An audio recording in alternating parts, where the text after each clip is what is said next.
Naghahanap ka ba ng classic bike na pasok sa budget tapos merong unique and aggressive looking and samahan mo pa sa futuristic design? Meron ding mga upgraded na features pagdating sa kanyang mga specs, and syempre pagdating naman sa kanyang kalidad is masasabi din na meron din talaga siya guys na kalidad. Samahan mo pa sa meron ngang abot kayang presyo. And alam naman natin guys na dito sa Pilipinas madami naman na talaga tayong mapagpipili ang mga classic bike, pero dito nga sa video na to guys is pag-uusapan natin ang isa na talaga naman pong kilalang kilala na classic bike na available na dito sa Pilipinas. Aalamin natin ang kanyang specs, features at kung talaga nga bang pasok na pasok to sa budget, at aalamin din natin guys ang kanyang cash price, ang kanyang down payment and ang kanyang monthly. Dito nga guys sa video na to is malalaman nyo kung gaano nga ba kasulit ang motorcycle na ito. Kaya kung naghahanap ka ng classic bike, tsak na magugustuhan mo ang episode natin sa ngayon. At aalamin natin dito sa video na ito kung ano nga ba dapat ang ating aabangan sa kanya. Kaya samahan nyo ako guys na pag-usapan ang motorcycle na ito. Pero bago yan, baka pwede naman na pa-subscribe ng aking YouTube channel. I-click mo na din ang notification bell para maging updated kayo sa mga susunod na i-upload ko. Guys, baka pwede naman na pa-like and follow ng aking Facebook page. Nasa description po ang link. Kaya make sure guys na tapusin nyo ang video na ito para malaman nyo ang information may kinalaman sa motorcycle na ito.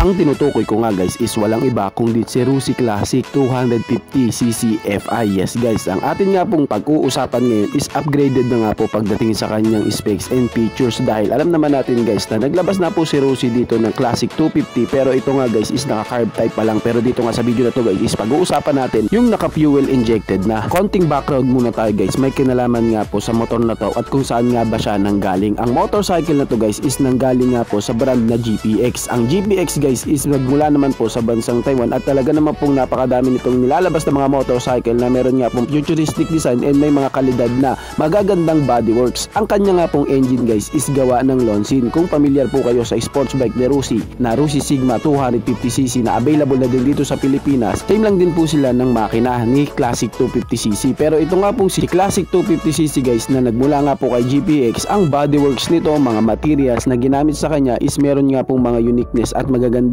kalidad. Kaya makakaasa ka na ang 250cc na classic bike na ito is di lang po maganda sa kanyang physical appearance, meron din talagang magagandang ginamit na materials sa kanyang bodyworks. Alam naman natin guys na ang mga classic bike is hindi nga po nakadisenyo ang kanilang itsura o ang kanilang makina para nga po sa mga walwalan mode. Kaya kung isa kang rider na naghahanap ng mga racing na motorcycle, hindi nga po recommended sa iyo ang motorcycle na ito, kasi ang motor na to guys is para lamang po sa mga rider na naghahanap ng merong unique at maangas na formang motor na merong sapat na power output na hindi naman ganun kalakas, hindi din ganun kahina, sakto lang para sa isang chill ride. Ngayon guys, pag-usapan na po natin ang kanyang specs at ang kanyang mga features, dahil sa available na din po ang classic bike na yan dito sa Pilipinas. Pag-usapan naman natin kung ano-ano nga ba ang dapat nating abangan kapag tayo ay bibili ng motorcycle na ito. Siya nga po is meron pong 250 cubic centimeter engine displacement, naka 4-stroke, naka single cylinder. Siya nga po guys is naka 2 valves pa rin sa kanyang camshaft, at ito nga po ang isa sa maganda sa kanya guys, kasi po siya nga is naka fuel injected na sa kanyang fuel system.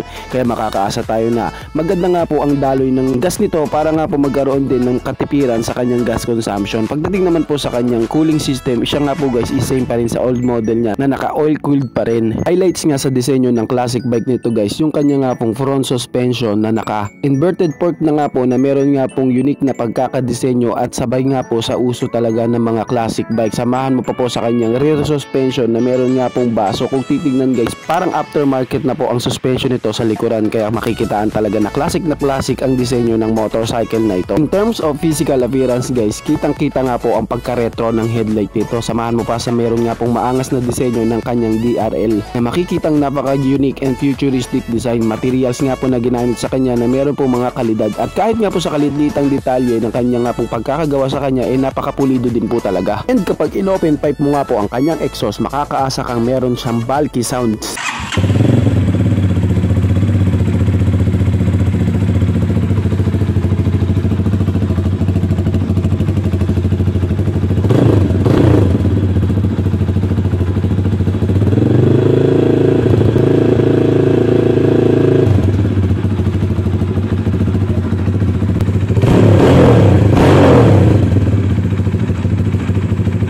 Ngayon guys, pag-usapan naman natin ang kanyang power output, pag-usapan natin ang kanyang maximum power and ang kanyang maximum torque, at kung talaga bang sapat na sapat po ang power output nito para sa kanyang power performance. Pagdating nga sa kanyang maximum power guys, meron tong 17.7 HP at 8,500 RPM, and meron naman siyang maximum torque na 17.2 Nm of torque at 6,000 RPM. Para nga sa power output na yun guys, sa kanyang maximum power and max torque, hindi ka na rin talaga mabibitin. Ibig sabihin guys, meron siyang malakas na arangkada na 17.2 Nm of torque, and meron naman siyang duluhan na power output na 17.7 HP na talaga namang hindi ka mabibitin. Pagdating naman guys sa sukat ng kanyang bore and stroke, meron nga po itong sukat na 65.5 mm by 66.2 mm. Yun guys, pag-usapan naman natin ang kanyang braking system. Isa sa talaga naman pong sulit sa classic bike na ito, kasi meron nga po siya guys na dual disc brake sa harapan, and meron po siyang 4-piston radial caliper na makakaasa ka malakas na stopping power. At pagdating naman sa kanyang rear braking system, siya nga po guys is naka single disc brake, and meron nga pong single piston braking caliper at talaga namang makakaasa ka meron nga pong malakas na stopping power.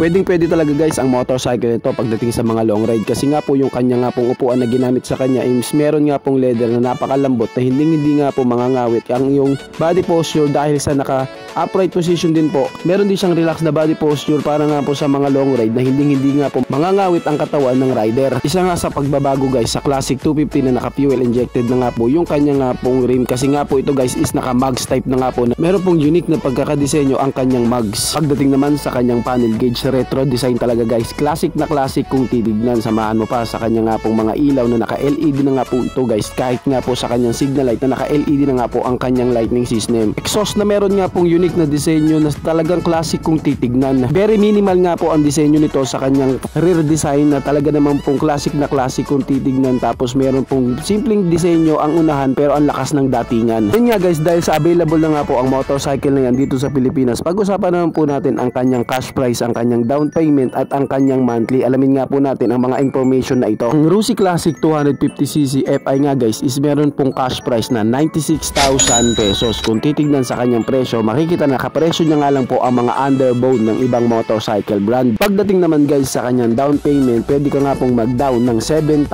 pesos. Pero kalamitan guys, ang down payment talaga ng Classic 250cc FI is 10,000 pesos. Nakadepende po sa kasa na inyong kukuhanan. Pag-usapan naman natin guys ang kanyang monthly. Kung balak mo nga pong kunin ito sa 36 months, ang iyong monthly is magiging 3,700 pesos. Ngayon kung balak mo naman na kunin ng 24 months lamang po ang Rusi Classic 250 FI, ang iyong monthly is magiging 4,950 pesos. At pwede mo din guys kunin na isang taon ang Rusi Classic 250 FI. Kung 12 months naman po, ang iyong monthly is magiging 8,700 pesos. Syempre kapag updated nga po ang bayad mo sa motorcycle na ito, meron nga po siya guys na tinatawag na rebate. Ibig sabihin ito po guys is mababawas sa monthly mo kapag nga po updated o maaga ang iyong bayad every month. Kaya po meron siyang monthly na nagkakahalagang 300 pesos. Kapag updated ang bayad mo guys, ibabawas nga po yung rebate na 300 pesos sa monthly mo. Ngayon kapag ikaw is pumalo na sa due date o lumagpas na doon, hindi na nga po ito mababawas. Kaya mahalaga guys kung magma-monthly kayo sa motorcycle na ito, laging maaga ang pagbabayad sa kanya. Kaya para sa isang 250cc na classic bike guys na meron nga pong unique futuristic design at maangas na pormahan and gentleman talaga ang iyong datingan, recommended talaga guys ang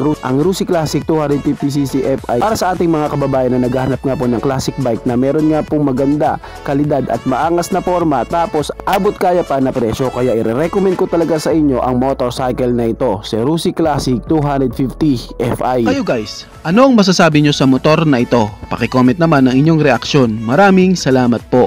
Bago matapos ang video na to guys, baka pwede naman napahingi ng isang like mula sa inyo bilang pagsuporta sa ating munting video. Maraming salamat po. So pwede mo na rin i-share para din malaman ng iba nating mga ka-rider. Sa tingin ko guys is dito ko na lamang po tatapusin ang ating vlog. I hope na nag-enjoy kayo sa aking hinandang video para sa inyo. Pinasisigla ko din kayo guys na i-subscribe ang aking YouTube channel. I-click mo na din ang notification bell para maging updated kayo sa mga susunod na i-upload ko. So dito ko na lamang po tatapusin. Maraming salamat po. Ichi boy.